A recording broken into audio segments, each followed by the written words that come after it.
recently I've read about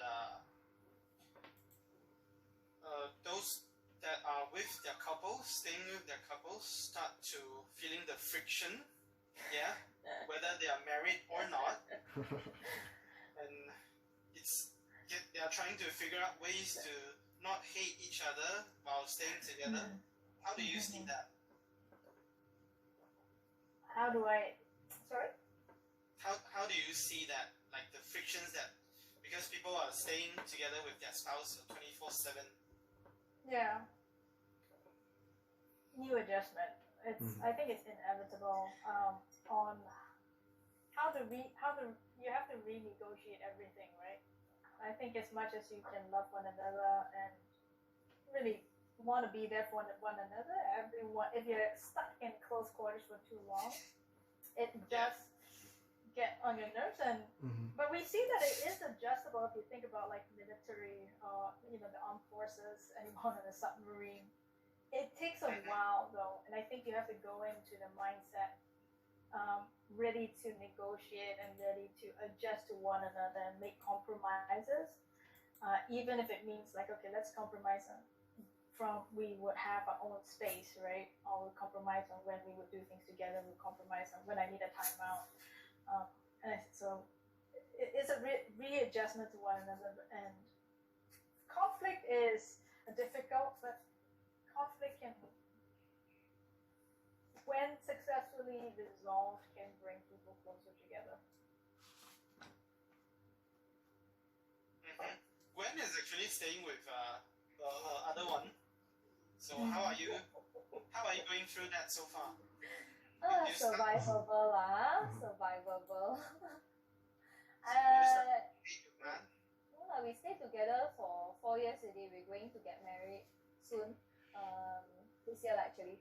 So it's kinda, I don't know how to say. It's like we are still adapting to each other because I don't see him in the day. Like right now, he's not here. He's actually working. So I still have my own time to do my stuff lah. But for the first few days of MCO, yes, I see him 24/7 lah. And then you tend to pick certain things of your partner that you don't really like, even though you stayed with him for a while. Like, hey, why you throw your shirt there? You did say I got a laundry bag. Why you don't throw your laundry bag? Hey, why you do this? Hey, why you do that? You tend to be a bit, I don't know, is it ladies we tend to pick on everything the guy wants to do. Okay, maybe I ask Terrence as a guy. Yeah. If you're staying with your spouse, your spouse tends to pick on you, how would you feel from a guy's point of view? I think that the more interaction that we have with another human being, the more chances for friction there is. I think once we are in a relationship for quite some time, we have a certain understanding. We have to put our relationship first.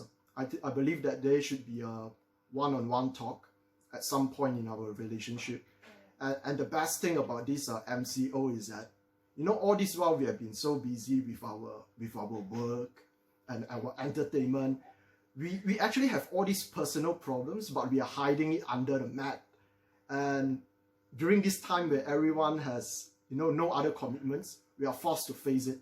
So after years of having differing values, differing ideas on how to do things, but never have the chance to actually bump into each other and to have that friction, now we have it. I think it's and congratulations, Grant, for your upcoming big day. I think this is a good practice. I hope you don't get accepted.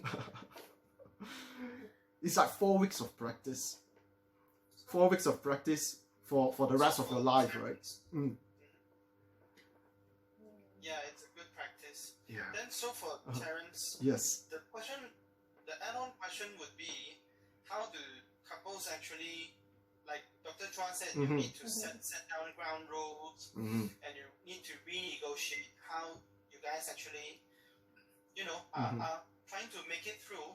But under such circumstances, how do you actually calm down and trying to even communicate with your spouse or your other half? I think, thank you, Peter, for the question. I think it's the same with how you deal with your team members and colleagues in your office or any form of teams or clubs, right?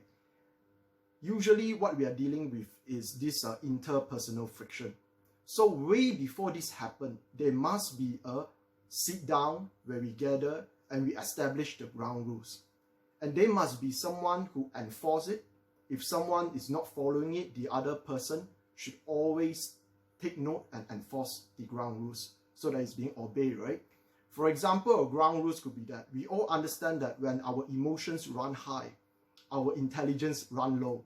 We might say a lot of things that we don't really mean it, right? So one of the key things is that whenever someone is agitated or frustrated, the other person must be the listener. There cannot be two very dominant characteristics at the same moment. So this should be some of the rules that we go through and we establish and we abide by. So the very reason why we abide by these ground rules is because we put our relationship first. The very moment you don't follow this, despite knowing this, despite being reminded by your partner, it just shows how much you care about this relationship.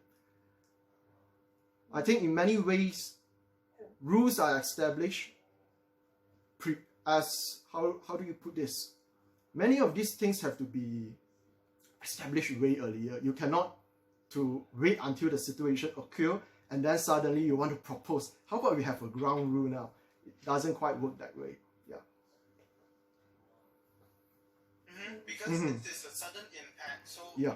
Like you said, it would be definitely difficult for everyone yes. to deal with their own emotional, turmoil, and yes. at the same time trying to figure out how to work it out with their spouse. Yes. Alright. I have a question from a friend.